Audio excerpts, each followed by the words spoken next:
Beritakanlah firman, siap sedialah baik atau tidak baik waktunya.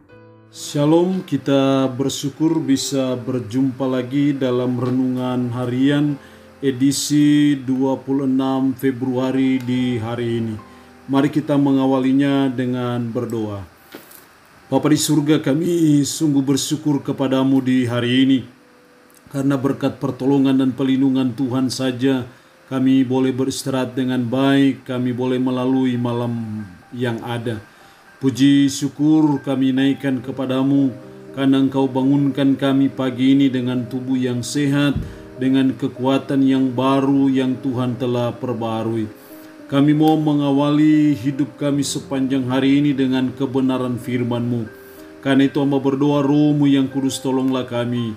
Urapilah kami dan berkatilah kami dengan firman-Mu di hari ini. Berfirmanlah kepada kami ya Tuhan, karena kami sudah bersedia untuk mendengarkannya. Dalam nama Tuhan Yesus Kristus kami berdoa. Amin. Nats firman Allah yang menjadi perenungan kita bersama di hari ini saya ambil dari 1 Tesalonika pasal 4 ayat 1 sampai dengan ayatnya yang ke-12. Tapi secara khusus saya akan baca ayatnya yang pertama.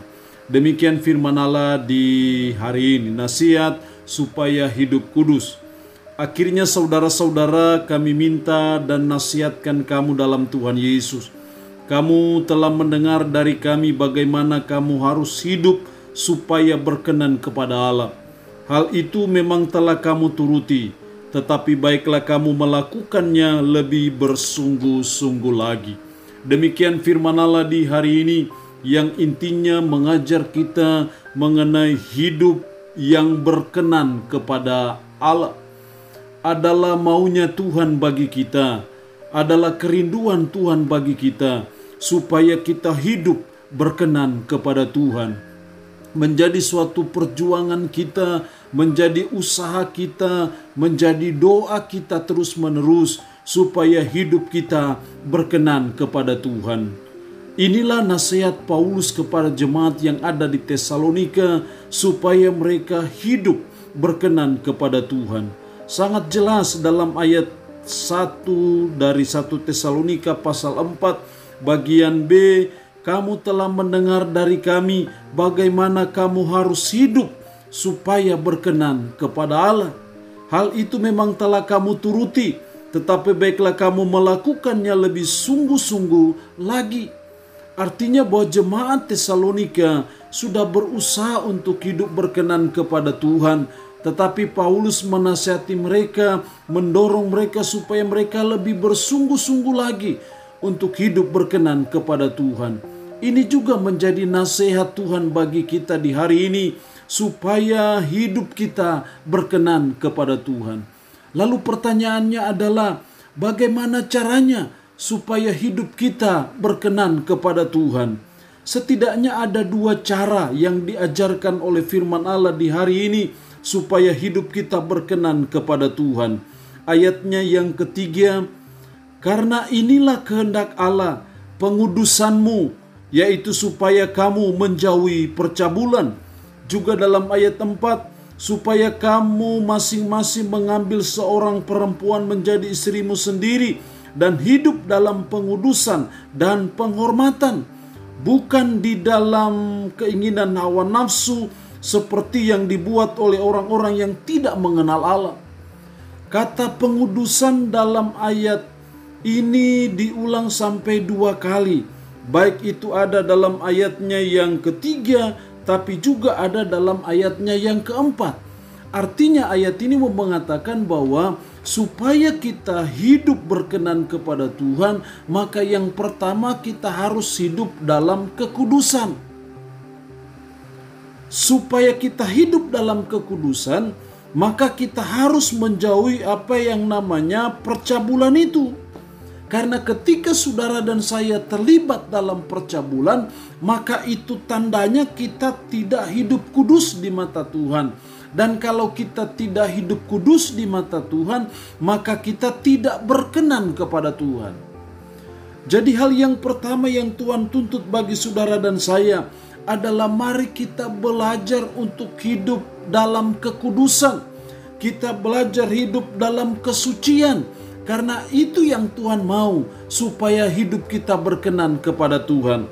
Dipertegas lagi dalam ayat 7, Allah memanggil kita bukan untuk melakukan apa yang cemar, melainkan apa yang kudus. Tuhan memilih kita, Tuhan menyelamatkan kita, Tuhan menebus kita dengan darah yang mahal, bukan supaya kita hidup dalam percabulan. Karena hidup dalam percabulan adalah hidup dalam ketidakkudusan di mata Tuhan. Jadi supaya kita hidup kudus di mata Tuhan, maka kita harus menjauhi percabulan. Dan itulah cara supaya kita hidup berkenan kepada Tuhan, yaitu hidup dalam kekudusan. Itu berarti mari kita mengintrospeksi diri. Bila didapati ada kehidupan kita yang tidak kudus di mata Tuhan, apakah kita terlibat dalam percabulan? Apakah kita terlibat dalam kemabukan? Apakah kita terlibat dalam kejahatan ataupun pencurian ataupun persinahan dalam bentuk apapun?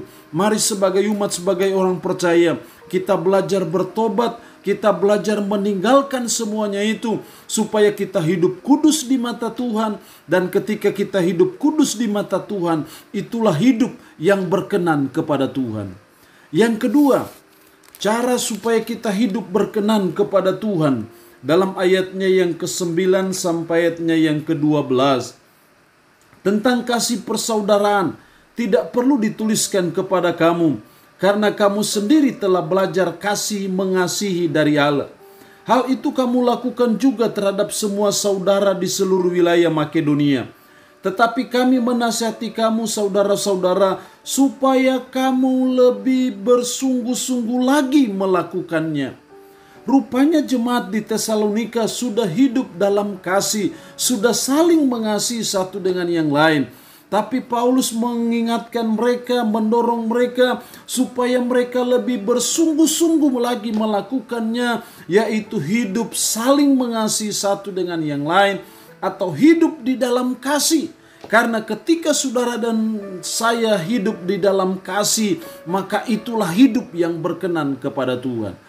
Dengan kata lain, hal yang kedua, supaya hidup kita berkenan kepada Tuhan, maka kita harus hidup saling mengasihi satu dengan yang lain. Hidup saling membenci itu bukan hidup yang berkenan kepada Tuhan. Hidup saling sikut menyikut satu dengan yang lain, itu bukan hidup yang berkenan kepada Tuhan. Tapi sebaliknya, ketika saudara dan saya hidup saling mengasihi satu dengan yang lain, kasih menjadi dasar penggerak seluruh hidup kita. Kasih menjadi motivasi dalam menjalani kehidupan kita.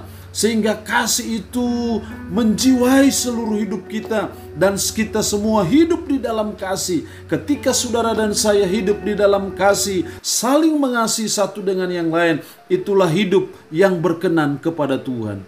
Mari sebagai umat, sebagai orang percaya, kita belajar melepaskan rasa benci, rasa dendam, rasa permusuhan satu dengan yang lain. Dan sebaliknya kita belajar melepaskan pengampunan kepada mereka. Kita belajar supaya kita saling mengasihi satu dengan yang lain. Karena itu yang Tuhan mau dalam hidup saudara dan saya. Kalau begitu, hari ini kita introspeksi diri. Adakah seseorang yang selama ini kita benci? Itu tandanya kita tidak mengasihi. Adakah seseorang yang selama ini pernah menyakiti hati kita dan membuat kita selalu rasa benci, rasa dendam kepada orang itu? Itu tandanya bahwa kita tidak hidup di dalam kasih. Dan kalau kita tidak hidup di dalam kasih, berarti kita tidak hidup berkenan kepada Tuhan. Karena itu kita belajar dari Yesus. Bapa, ampuni mereka, karena mereka tidak tahu apa yang mereka perbuat.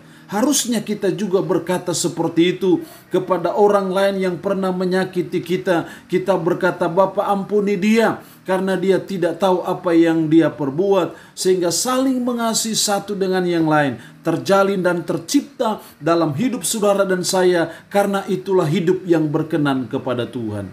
Supaya hidup kita berkenan kepada Tuhan, ada dua hal yang harus kita buat. Yang pertama, mari kita hidup dalam kekudusan. Yang kedua, mari kita hidup dalam kasih, saling mengasihi satu dengan yang lain. Itulah hidup yang berkenan kepada Tuhan. Allah yang empunya firman ini memberkati kita dengan firman-Nya di hari ini. Amin. Mari kita berdoa.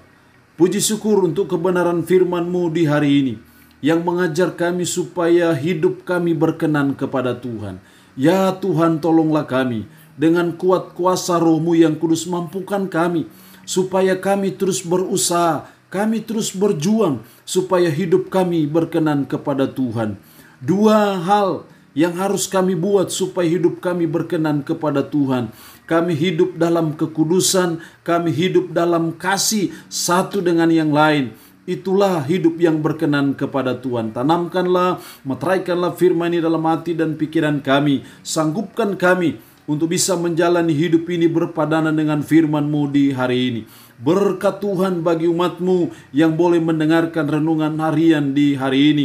Berkat kekuatan, kesehatan yang baik, umur panjang Tuhan berikan. Dalam menghadapi pergumulan, kuatkan dan teguhkan iman mereka. Yang dalam keadaan sakit, tambah berdoa dalam nama Yesus. Tuhan tolong, Tuhan lawat dan Tuhan jamah. Tuhan berikan kesembuhan kepada mereka. Hidup kami sepanjang hari ini kami pasrahkan dalam tangan Tuhan. Terpuji-pujilah nama-Mu Tuhan. Dalam nama Tuhan Yesus Kristus kami berdoa. Amin. Shalom, sampai berjumpa lagi dalam renungan harian edisi berikutnya.